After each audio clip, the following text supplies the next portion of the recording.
Every once in a while, you meet somebody who doesn't just build a company, they shift an entire country's direction. Today on episode 6 of the What Even podcast, Pablo and I sit with a man who started coding at 10 years old and is now rewiring how African workforce earns, works, and dreams. He's the CEO and co-founder of Jobzy, and his name is Matt Magera. With over 10,000 followers on LinkedIn, and being on multiple talk conferences and having multiple employees, we will be bringing this 22-year-old's experience in the informal sector to you.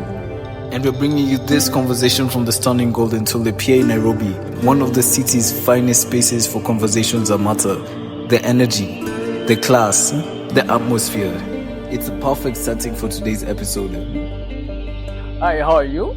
Welcome back to the What Even podcast. This is episode 6, which is crazy. I never thought to be here, Pablo. Honestly, this thing right? No. I thought it was going to finish in episode 1. Wait, is this episode 7, 6? Is it 6? I think it's 6. 7. 6 is It's 7. It's 7. Okay, maybe you're right. Anyway, we're in Golden Tulip. And as you can see, the view is really good as always. You guys should check this place out. We're going to play the entire intro. As we saw in the intro, the place looks so good. And you guys should definitely visit. I'll leave the number down here below. And we are joined by one and a very honorable guest. This guy owns and founded Jobzy. He's named Matt Magera. Matt Magera, and ladies, don't spike up. We appreciate you coming on, by the way. Yeah, we appreciate you. It's a pleasure. It's a pleasure. Yeah, we really appreciate you coming on. So I'm guessing we can start. I'm guessing I had something to ask because I hear you've been coding since 10 years old. That's crazy. True? Not hardcore coding. But I was playing around with computers from around that age. I was a big gamer at the time. Okay, I see. So started getting interested in manipulating the games to my advantage and getting into the code and trying. So modding games, kind of. That's crazy. I won't even lie. When I heard that, I remember I was being told by one of our people over here, "You're coding at 10." 10 is That's such a young age. Crazy. Like, what was okay? Tell us the game. What game was it that got you into it? They're mostly mobile games. Okay. So you're thinking things like Subway Surfers, Temple Run, which were hot at the time. So you want the best character, you want all the cool features. Yeah. So how do you get extra coins and all that to upgrade and all that? yeah. You are hacking. So this guy was getting more coins than everyone else. I'm wondering, I can just imagine his friends being like, how is this possible? How do you have more coins than me? So actually, what happened is I would hack, then you sell the hacks to other guys. Way. So you have the manipulated APK, and you can send it to guys, and it comes with 1 million coins and 10,000. I think there was this other. I think for Temple Run it was diamonds. Yeah. So you get reckless amount of diamonds. You have most of the characters unlocked. Oh my god, I'm jealous because I always wanted to unlock so many characters in the game. You just figured a way to hack into the system and literally get the at coins. 10. Bro, that's really impressive. Do you know Uptoid? Have you seen this app? It's called Uptoid.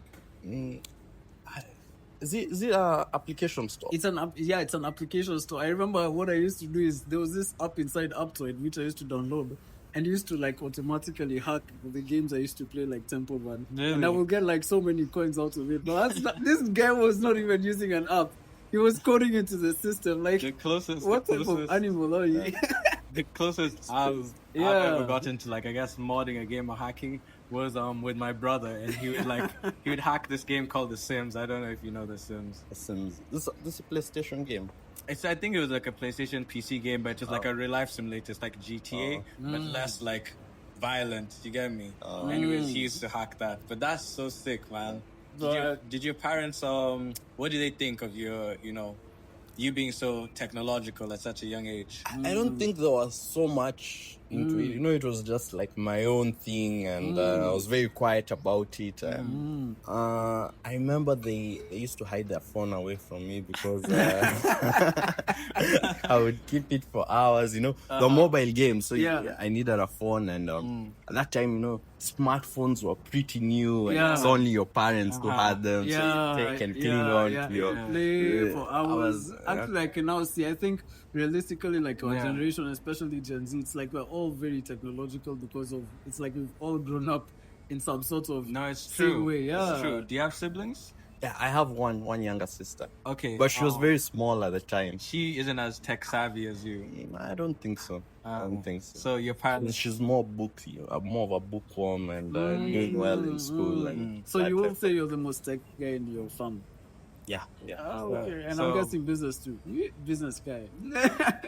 Yeah, for the most part, like business in a startup techie sense of way. Yeah. You know, of course, the guys in the family doing the traditional old school business, but the new wave, with the startups and the tech stuff and high growth, that's mostly on my end. Yeah. Oh, okay. I think we share that in common, the entrepreneurial aspect, maybe. Yeah. When you were younger, since you're so tech savvy, was it something like your parents always like, Matt, fix the TV, or like, fix this for us? So interestingly, it wasn't like that with my parents, but I used to spend a lot of time with my grandparents growing up. Yeah. So you see, for them, you're able to fix everything. I think you guys have seen the Elon Musk meme. When your grandparents tell you to change the channel. Then there's I know what you're talking about. Exactly. His name is Elon Musk. So it was something like that, especially with my grandparents. There's this thing I was seeing, when you look at generations, you see right now we have Gen Beta. I think they started this year, was it last year? The unique aspect of Gen Beta is all guys in that generation were born after the age of AI. They all came into the world with ChatGPT and Gemini and all those tools.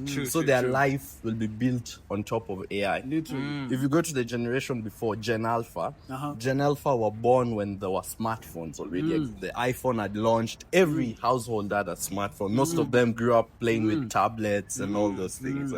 Then if you go to the generation before us guys, Gen Z, us guys all had the internet. Like no Gen Z was born without the internet. If you go before that, those are the millennials. Every single one of them had a computer. Like Apple and Microsoft came. And then if you look at the key technologies of each generation, that's why as it goes, like, the government is, even political, it's very shocked. Why are these guys doing everything rallies online, on Twitter? How are they doing it? Because they don't know. I don't think they can comprehend what's happening. Because it's like the world is advancing with the children at the same time. So that scares me. Do you think you'll be left behind? I see the thing with us. You see, us guys were born with the internet. So we see the internet as the main tool of connection. You see, like, for someone in the Gen Beta generation, they'd see AI as the main tool of connecting and engaging with the world. So that's how it is. That's why these guys before us are shocked. Like, how is this happening? Why do they just rely on the internet? Why they're not doing things on the ground? They're organizing. Everyone shows up. It's because we hold so much trust in the internet. And it's because we've grown up with it. We know so much about it. And I think this is why, even, I don't know if you guys have experienced it, but your parents also sometimes don't know how to use like Uber and Volt and stuff. All the time for me. All the time. And it just shows, I think it shows the distance of how our age groups have, like, there's this massive gap that's been left. And it's like, it keeps increasing. Do you think our children, the distance between us and our children will be that massive? You see, I think for a guy like Matt, it won't be. It won't be. Maybe because I'm in the tech space, I'm at the frontier of the innovations happening. But like for a regular person in our generation, you see, I'm sure there are guys who are struggling with using AI at the moment. 100%. They don't get the hang of it 100%. I feel, me personally, I know I'm cooked because like I think I'm pretty like what you call it, I don't know the word, but like I'm open-minded, right? Except when AI came, I was like a bit like mistrusting of AI. So the fact that like I'm a bit like mistrusting of AI, I know it will come to a point where I just like haven't kept up enough. I'll get left behind. I'll be like, what, AI can do this now? And I don't know how to do it. So I think, to be honest, I'm so diverse. Like, I think I adopted AI really quick. Like, I use it for almost everything. Contracts, I use it for basically making an entire description on people. Like I keep records with it, and it helps in so many things, from even articles to even making even videos. Like some of our content, literally the script is being pumped up by AI, and I always put like a lot of humanity in it, because obviously when it's just AI, it's not authentic. You need a lot of humanity mixed with the AI. I think in the future, when we combine both areas are going to combine, and it's going to lead to something that I don't think anyone fully understands yet. Let me ask AI, you. Let me ask. What do you use AI for besides work? Like, do you use it as often as how Charles is saying he uses it? I think I use AI. I was using AI today. I use AI for primarily research. Also to go through a lot of information at once. Like one of the main things, I need to read a lot of documents. So I use AI a lot for summarization and research. Beyond that, I think most of us have been using AI in the context of LLMs, that being ChatGPT and Gemini. And then, but there are other tools beyond that. There's AI for the other tools that you can use for coding. The other tools, like what us guys do at Jobzy, we help guys get jobs with AI. So we help you do your CVs, we help you do your resumes, we help you automate your applications and all that. I think you guys have now heard of AI agents. Yes, I definitely have. So you can build a tool that can automate workflows and do things for you. You need to send out emails. It will go find who to send out the emails for, draft the emails, send out the emails to your prospective clients and all that. So I think there's a lot, and it's moving fast. It's moving fast. I think AI might end up being bigger than the internet. It's very true. You're right. I really agree. Some guys are even calling it like the next industrial revolution. Oh my I think god! it already I need is. to step up. If that's the I case, really think it this is. has opened my mind. I'm gonna tap in like you guys, because dang. Let me tell you, I think what's about to happen, I don't think really anyone really understands, because there's still so many things, even though I've taken AI, there's so many parts of it that I don't understand it can do. I know you can tell it to do this and that, but I feel like there's still so many areas which are yet to be discovered. Because, when it came, even in the past 3 years, it's led to videos getting out automatically. Remember how those videos used to look like on the internet when AI used to make them? They used to be like scrappy, they didn't have any physics, but now they have physics. How many years has it been? It's been only 2 years. This is a new digital age. Literally, it can remove a video and you can't even notice the difference. It looks like me and Pablo, and I don't know if me and Pablo, if I obviously didn't tell you, we got a deal from an AI company, and they wanted to buy me and Pablo's videos. And imagine if we sold. I would not have sold, because what do you think of that? Like selling your image rights to AI? Yeah. So they'd be able to use your Imagine videos and your likeness to basically Imagine. teach AI, and they offer a lot, man. They offer like $700, and that's just for 1 hour. And you can imagine, you're basically selling yourself. Imagine we just found ourselves on TikTok all of a sudden, like, what the? I remember shooting this video. So it's crazy what's up. Back to like your early childhood. What was like the first thing you like coded or programmed or made that like shocked people, your peers, your family, or something you're really proud of early? Like, wow, I made this. I think at the time it was mostly like small projects, like small websites, small tools here and there. Someone's got like a restaurant like this and they need a website. Someone's got a bakery and they need a website. So it was like small gigs here and there to like build my skills. I never did like something really major back then. I think me getting into the tech scene and building a tool that has been used by so many people was actually Jobzy.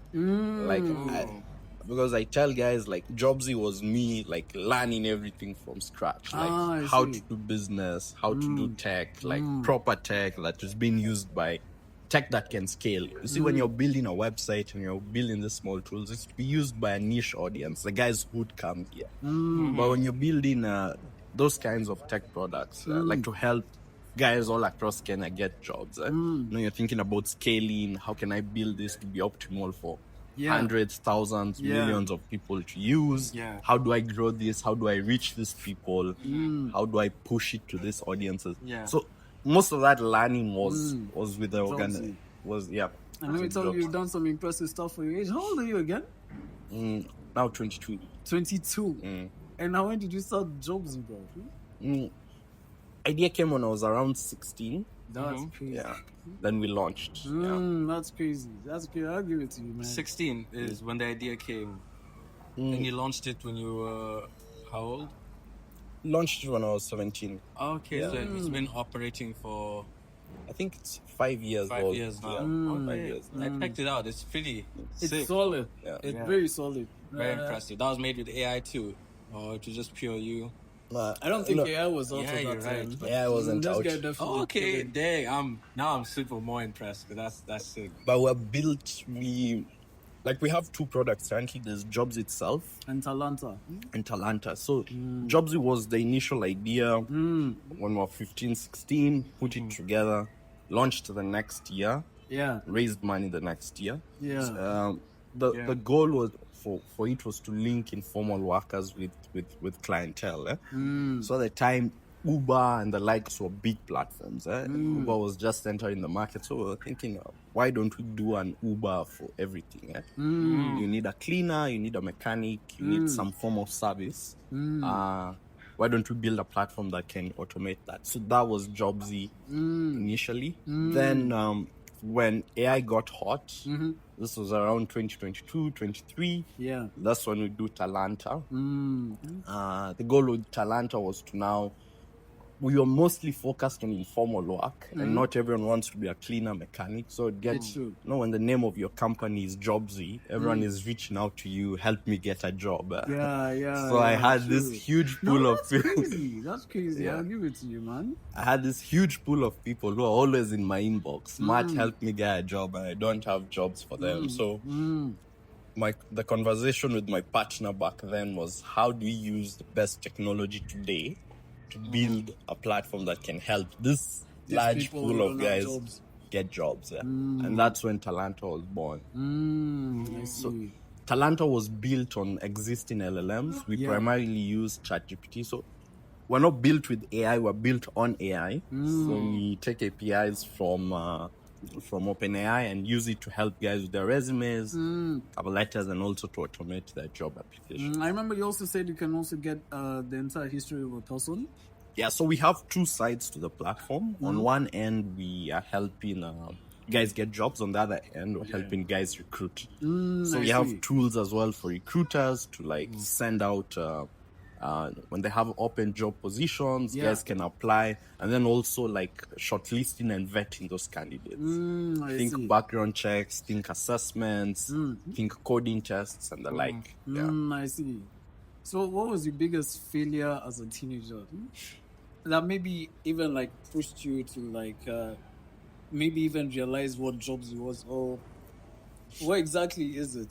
So I think I can go back to the start. We've had multiple failures. There's no rosy startup story. Anyone selling you a rosy story is probably lying. But I think the first big lesson was, when we started Jobzy, we thought we'd watched The Social Network, we'd seen Mark Zuckerberg, Elon Musk. So when we did this company, it was around COVID time. So remember, we are out of school and everything. Everyone's at home. So the idea in our mind was that we're going to put together this platform. Millions of people are going to use it overnight, and we're gonna be billionaires. Oh my gosh, man! You expect it? That's heavy. Whenever you're starting a business, you're like, "This is it. I'm gonna be so rich." So we came to learn the hard lessons eventually. So I think that was the first big lesson. Good things take time. You're right. And startups, really good startups, are not built in 6 months, 1 year. They probably take 5 to 10 years to put together, especially when you're with Africa, when you're here in Africa and everything is against you. Even the ones that look like it happened overnight, a lot of times there's a lot of work put in behind the scenes that many people don't see. So it's you launched the company and stuff, but they didn't see like the hours put in before launch. Maybe this took 2 years before launch, like in preparation, networking, connecting with people. Then it launches and it blows up, and people think, "Oh, these guys came out of nowhere." This guy came, they just got like overnight it's easy success. when it's, And the truth is, I've also learned, like, when these guys go overnight, there's always a history to it. Like, you can find this certain company has gone and become incredibly successful overnight. But before that, this guy had like 3 other companies that failed, but no one knew. You see, so now when it gets like that company that blows up, everyone is asking how. They just think it happened overnight, but they never saw all those things that put in to make this startup successful. Yeah, and Jobzy is your first, like you said, major thing that you tried to build, and it's moderately successful. Like you must have said, it didn't start off that way, but now you built it to a point where you can call it a success, no? Yeah. It's been a decent success. I think there's this phrase guys use around, they call it an overnight success, years in the making, So with the big wins we see, I think there's a lot of background work that had to go to make those things together. And that's what we learned, ideally, with Jobzy. And I think second, back on your question on lessons I've learned doing this company, I think the second biggest lesson is you need the ability, like when you're going to do any company, within that founding team, you need the ability to build, launch, and scale that within the team itself. So what I realized very early on doing Jobzy and with those failures we had is that I needed to learn the things I could not do to make the company a success. If it was business, if it was growth, it was marketing, it was all that. So now I had to evolve from just a small developer in my bedroom to like this tech entrepreneur who can establish business connections, form partnerships, go out there, get customers, and do all that on top of the coding skills I had. And I can't believe what pushed you to be able to go to these areas and learn all that stuff by yourself. Was it that you were envisioning something that was stronger than you, more powerful than you? What is it that gave you that strength to keep going and looking for customers like that? I think back then I had a crazy level of ambition. Sometimes I want the ambition I had back then because it was just crazy. We and then I had a really, like, the team around me at the time, we all shared the same goals, same vision, and we really pushed ourselves back then. Like, we really wanted to make this work. So when we saw someone slacking, it was like, you're slacking, we need to make this work. Held each other accountable. Held each other accountable. So that was very important very early on. And I think also from a family setup, I got some bit of support from my family. Especially my mom. Doing startups in an African setup is very tricky. When you're telling your parents maybe you want to take a break on school to pursue this business endeavor that is unproven in this market. And to be honest, I have never heard of a concept like Jobzy. Have you? No. I have not. I don't think I have. On Jobzy, because Atlanta is the one that gives people jobs. Yeah. Jobzy is the one where you find people with jobs to help your services. Yeah. Okay. How did you pick those people to help the services? Like, what was that like? Selection like? Version 1 of Jobzy was a phone number. So I built a website, put up a phone number. Phone number was mine. Yeah. So you dial and get a service provider. Then what we went and did and was like, that guy is actively providing these services. They just need access to the market.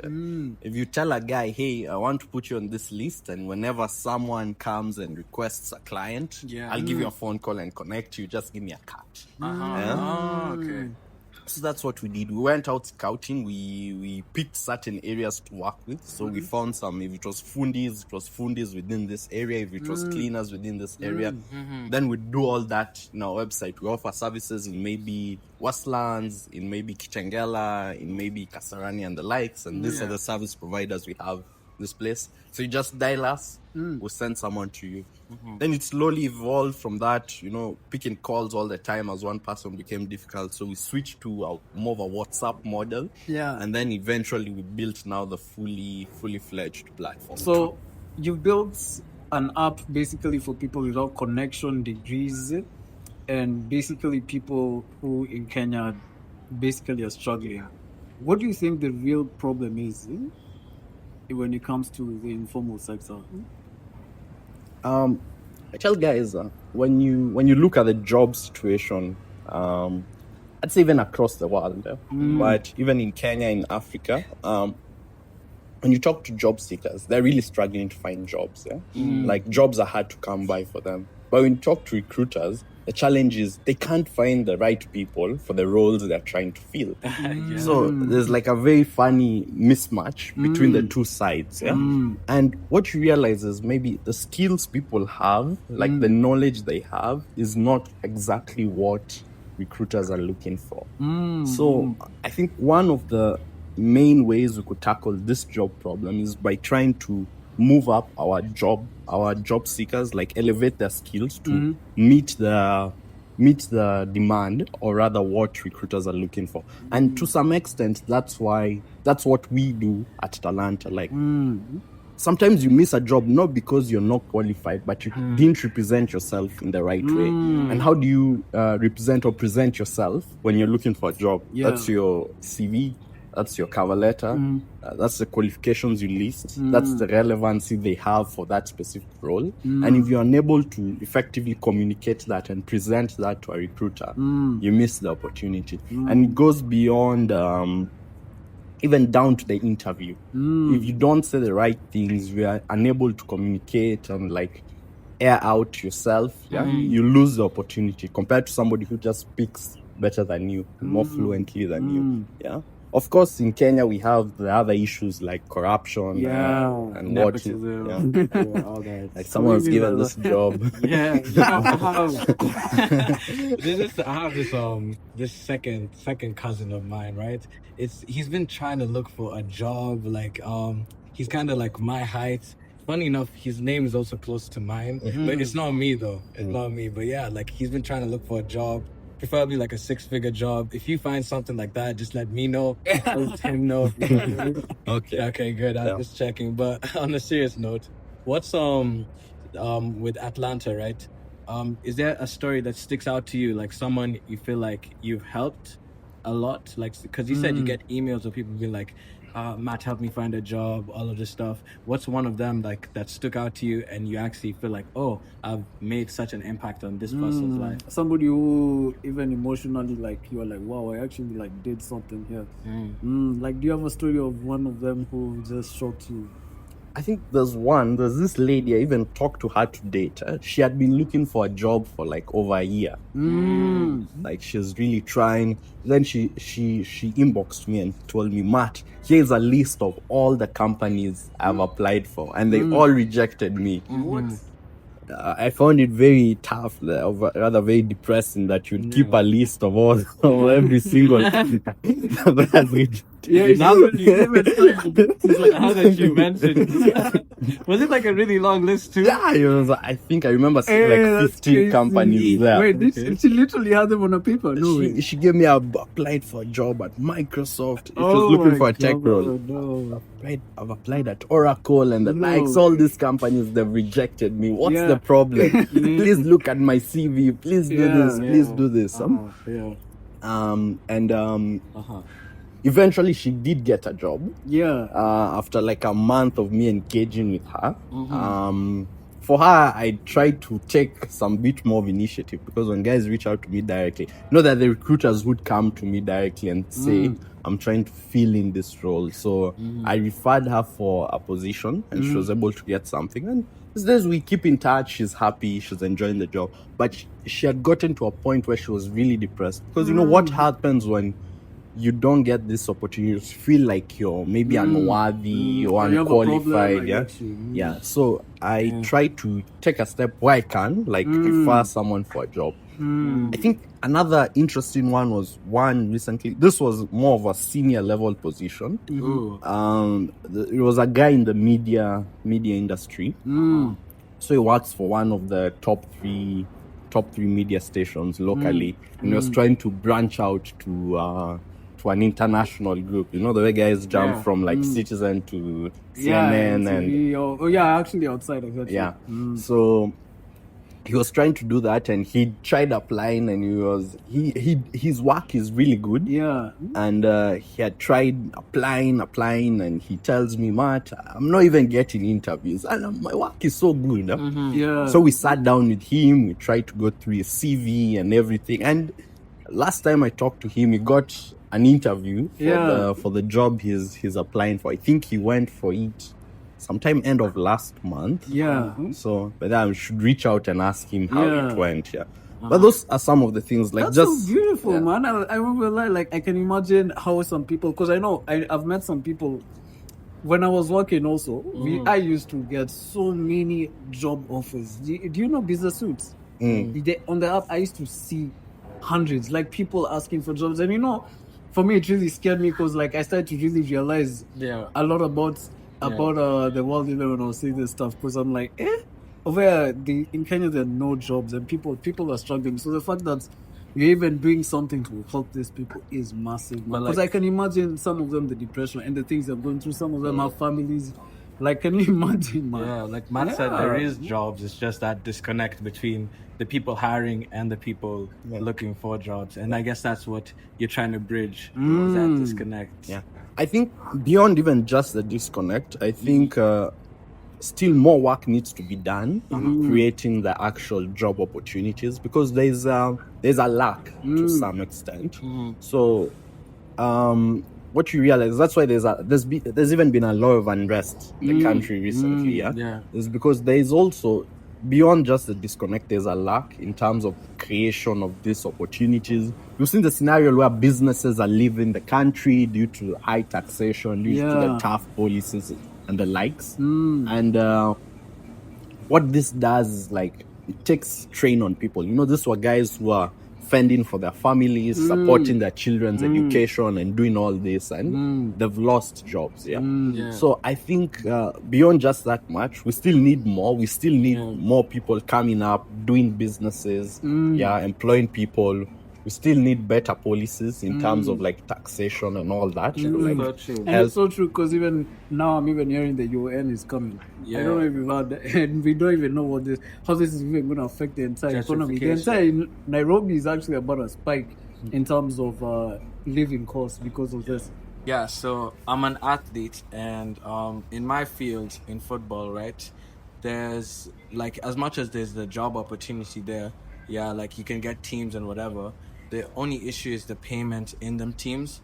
So, like, sometimes even when the job opportunity is there, the salary isn't adequate enough to, like, support a player who, especially, like, they could have a family, isn't enough to support, like, a player with a family. We find a lot of times, a lot of my teammates, they have, like, 2 or 3 jobs too. So it's not that, like, football is enough to support them, and in other countries it's enough to support them. So that's why I find lots of people leaving Kenya in search of other opportunities.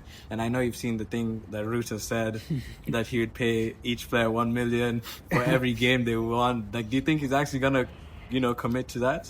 I think the funniest thing I've actually seen in regard to that is, Ruto promised 1 million per player per player for every game they win, and then 600 million if they take the cup. Then this guy Sonko comes and says he's going to add 400 million on top of that if they win, to make it 1 billion. Then, even beyond just, yes, it's nice they're supporting the players and everything, but where are these guys getting this money from? It's very questionable. I think obviously I have friends in the national team, and I'm so happy they're getting that. And I'm happy for y'all. But then I also think, like, this, like, for 600 million, Ruto is saying he's gonna give the team. I'm like, why not put that into the league? So every team, every player gets like a good, adequate pay instead of like this tournament team. That's where it's like my logic is like, you know, I don't understand it, but you know, hey, is what it is. You know what I mean? Our country, but. On a new topic, the unemployed memes. I don't know if you've been seeing them on TikTok. People being like, "I hate a job," or like, "Don't mention the job word," or like, "Our generation doesn't want to be employed." Like, what do you think of that? Seeing as you provide people with jobs, I think what do I say? You know, when I started out, there was the beyond boss culture. Yeah. And everyone was saying, I don't want to get employed. You know, with Andrew Tate and the likes, You're like, right. you're gonna work. You remember the hate and and all that around that? Like, you can't work, you're wasting your time, you should start a business, make money, or you'll stay poor, you know, all those comments. But you see, what you realize when you start a business is that at every level, there's someone else is going to be your boss. Yeah. Even if I'm the highest level employee within my organization, your customers become your boss. Like, they say whether or not you're going to go home with money That's true. or not. Yeah. Not true. I think with the I don't want to go to work memes, like, it's going to die out eventually. Yeah. Because at the end of the day, guys will need to eat. They need to survive. And maybe once it gets to a point where your parents can't support you, I think maybe parents are a bit nicer these days. So you have the ease or the comfort to say, I don't need to go to work, because you feel that you're going to have that support. But once it clicks in your mind that that's gonna go away, like, oh, you start working. Yeah. See, for me, it clicked. I remember when it clicked, I was like, over here, I need to work night and day. Yeah. And it was shocked that I was working in December. I still remember. Oh my! It was let me tell New you. Year's, and I was like, I'm in the office, guys. We were at a party in New Year's, right? We're literally celebrating New Year's. Charles is like, he's like, the whole time he's just thinking of work. He's like, I have to pick up this call. I'm like, bro, it's literally 5 minutes to New Year's. You want to go to the office to make calls, like. But I think for me, when I started seeing life for what it is. Yeah. I started now to become so different, man. I think I had an entire realization. I was just like, okay, I need to work. Yeah. I'm thinking maybe you probably even went through the same thing. Because when you realize like your parents are not always gonna be there, you start to realize you have to have something before that hold they have when you goes. You need to start before, because you know, for some people who can't see it, it goes and they're shocked and they're wondering, you know, how did this happen? And all of a sudden they can't pay anything. You see, if you have that realization before you even finish school, like you even had Jobzy, you start working to make sure that you're good when that time comes, because our parents are not going to be here forever. You need to be able to hold everything together. Yeah. And you need to build yourself to become strong enough to hold everything together. You need to be mentally strong. You know, even your heart needs to be strong, your mind needs to be strong to hold everything. Like you're saying with the whole like be your own boss thing. I think a lot of us do need to change our mindset of like being employed and like how working is actually fulfilling, instead of like being like, oh, don't mention the job word, or I don't want to be, you know, employed and all that stuff. Because in being employed, you're allowed to cater or like create your lifestyle. You know what I mean? Like in getting a job, you can build up savings and all that stuff, and even maybe if you don't like your job, with your savings, save up enough to like now do what you want. But point being is, having a job gives you access to a better lifestyle than not having a job. You know what I mean? Yeah. So you're doing a great thing, a really good thing. Yeah, and I think maybe the next one would be, what's the craziest entrepreneurial story you've had? An experience that you're like, Jesus, did that happen? Because I can tell you one thing, I have had crazy experience in my entrepreneurial life, and I'm pretty sure you have probably gone through the same thing. I want to hear, what is the most nuts story you have for us when you were running Jobzy, with maybe founders, or not even founders, even an experience with somebody you were working with when you were making a deal. Do you have any story like that? I think maybe the craziest ones was once we got our hands on a lot of money. So wait, first of all, before we go there, how much are we talking? Can you give us like a range, like a figure? It was in the It was in the thousands of dollars. Damn. Yeah. Crazy. So we'd closed our first funding round. Yeah. You said dollars? Yeah, dollars. Let me just sit up for this one. Okay, continue. So the thing is, this was was around 17, turning 18, and then 18. So we'd put the first couple of versions of Jobzy together, and through that we raised capital to like expand, put together a team and whatnot. Yeah. So it was our first time hiring, first time like employing guys, like having some structure and all that. So we first of all we pitched some guys, they loved what we were doing, and we raised some money from that to like get things started. And then we set up a team and we start working. Then a few months in, you realize no work is being done. Oh my god! People are using the cash. You know that's happens. Guys get comfortable once like it starts coming. Let me tell you, bro. I wish I could relate for that, but I think the first time I held a lot of money, because I think I've had a lot of cash. I think for me, I don't know why I was like that, but I never spent it like a madman. But I really think if I didn't have like things in place, maybe I would have. You know, I'm not it's too sure. it's to say it just depends on the person. Like a lot of people, like you still had that hunger even in getting the money, and I'm pretty sure you're the same. But then there's some people who once the money comes, like the hunger goes, And they're not in you know, control. like they've made it, they're Yeah, happy, they're so- satisfied, they don't want to yeah. like push themselves farther than that. So, But no, you know what what I'm was saying? happening Yeah. is It's crazy. Now you've been paying, and it's a fixed amount. So the way startups work, you raise like, let's say $100,000, $200,000, $500K. So you Are you have. saying you raised the amount? No way. I haven't raised that much, but I'm giving like ballpark figures of okay, what okay. you'd raise. Yeah. So let's say you raise 100K, yeah?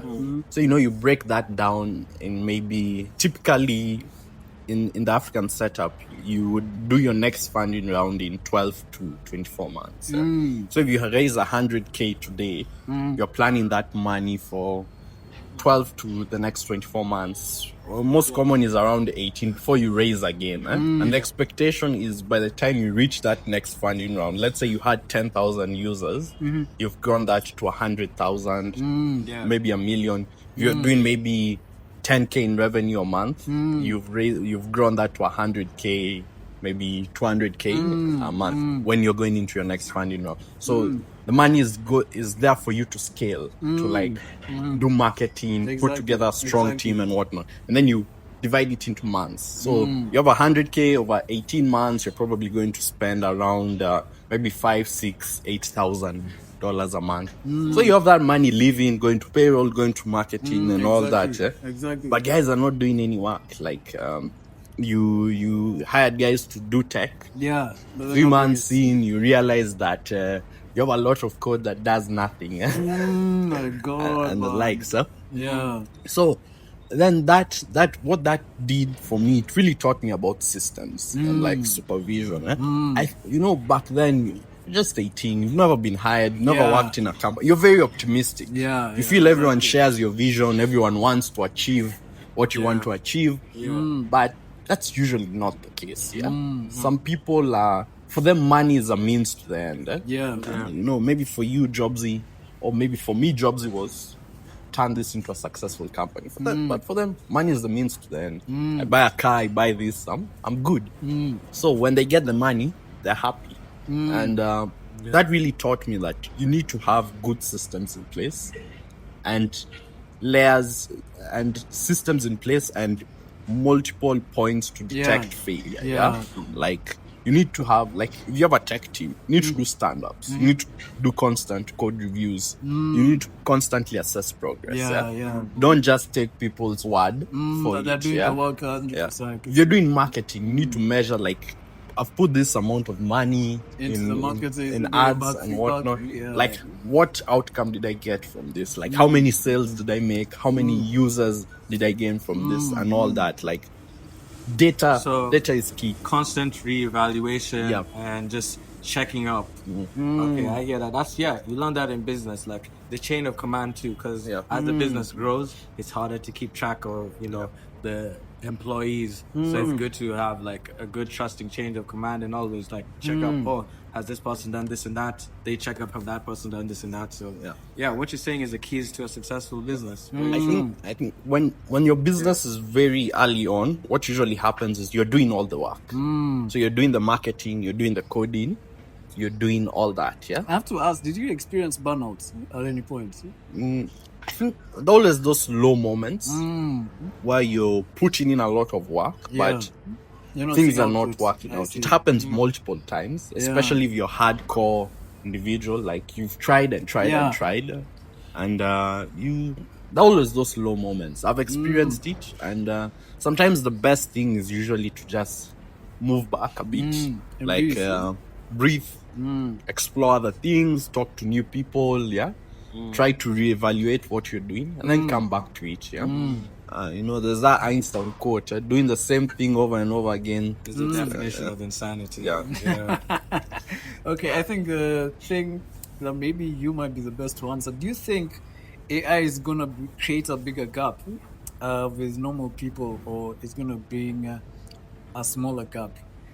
Do you get what I mean? Is it gonna be able to empower people to become better at what they're doing, or do you think it's just going to increase the gap that we already have in the country in terms of people with skills and people without?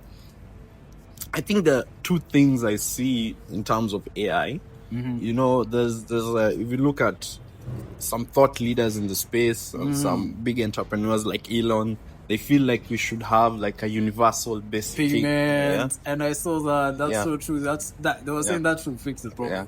Like if guys lose jobs and AI is going to create productivity and do all the work, why don't we just give guys money, a universal basic income? There's that thought. But for me, what I see and what I believe is that the world has its inertia. We might think that AI will come and change everything tomorrow, but probably that won't happen. Think about it today.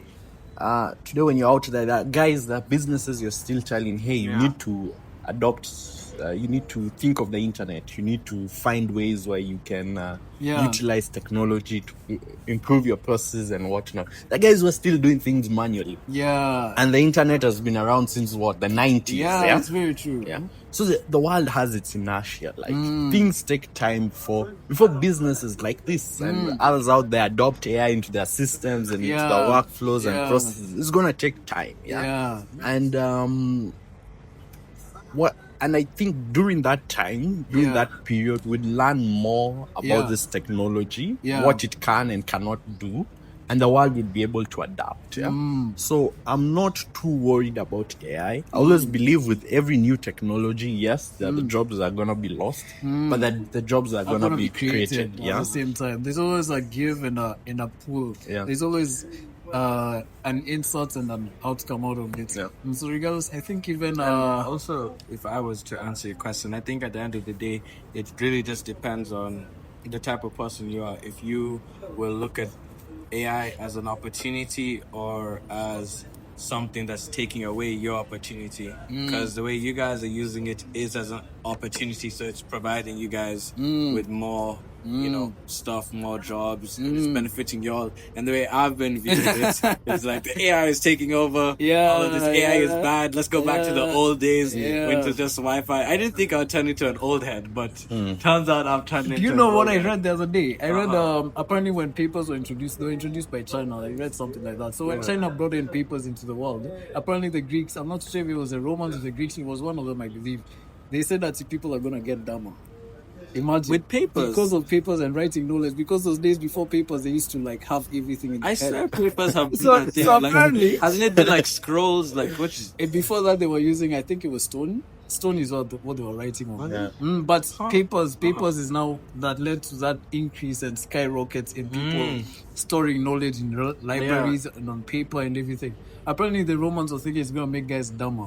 But it hasn't. It's just the same way AI right now, people are saying that it's going to make people, I'm reading at it's going to make the brain. That's what I'm saying. It's fleshy or much more jelly. It's not true. It's just the mindset. The people who look at it as opportunities and the people who look at it as... If we're being honest, AI has brought something that's insane, that can even help breakthroughs much faster than anything has ever done. it's gonna basically, if people are looking at it as an opportunity, in my opinion, I feel like it's gonna just increase the level of production, the level of finding out new things, just the same way you found out about Talanta and you're using AI to push things, just the same way I'm using AI to guide the videos and everything, and also to even empower some of the projects I'm doing behind the back, which I won't show yet. But if we actually adopt this thing, I think we're all going to increase as humanity together. Literally, we're going to become so much stronger. Just the same way you see the Greeks and some of the people right now that are saying AI is not working, or back then the papers are not going to work. It's Bottom not line, true. I guess, don't be scared of AI, guys. It's not scared of AI. Yeah, It'll not kill you. It's not going to kill you. Yeah, so if this was your last podcast ever, what do you need to say before we close the mic?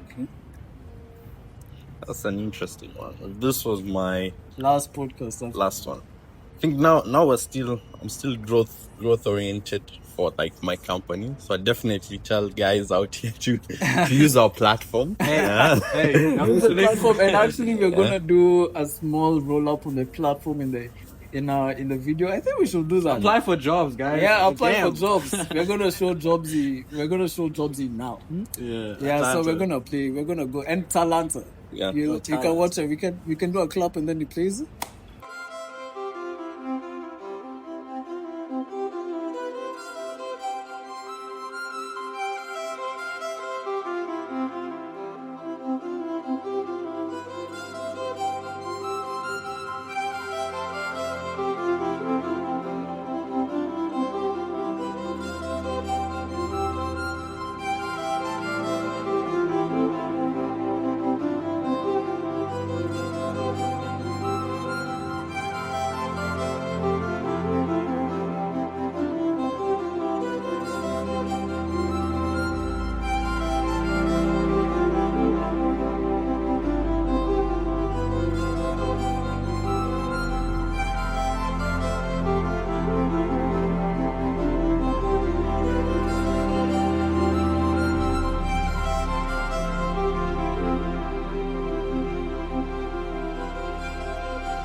Okay, it plays. Yeah. But there's also this quote I really like, and it's a John Puri quote. I think it's been around in TikTok and Instagram for a while. It goes something like, the cynics get to be right, the optimists get to be rich. Yeah, that's 99% right, 100% wrong.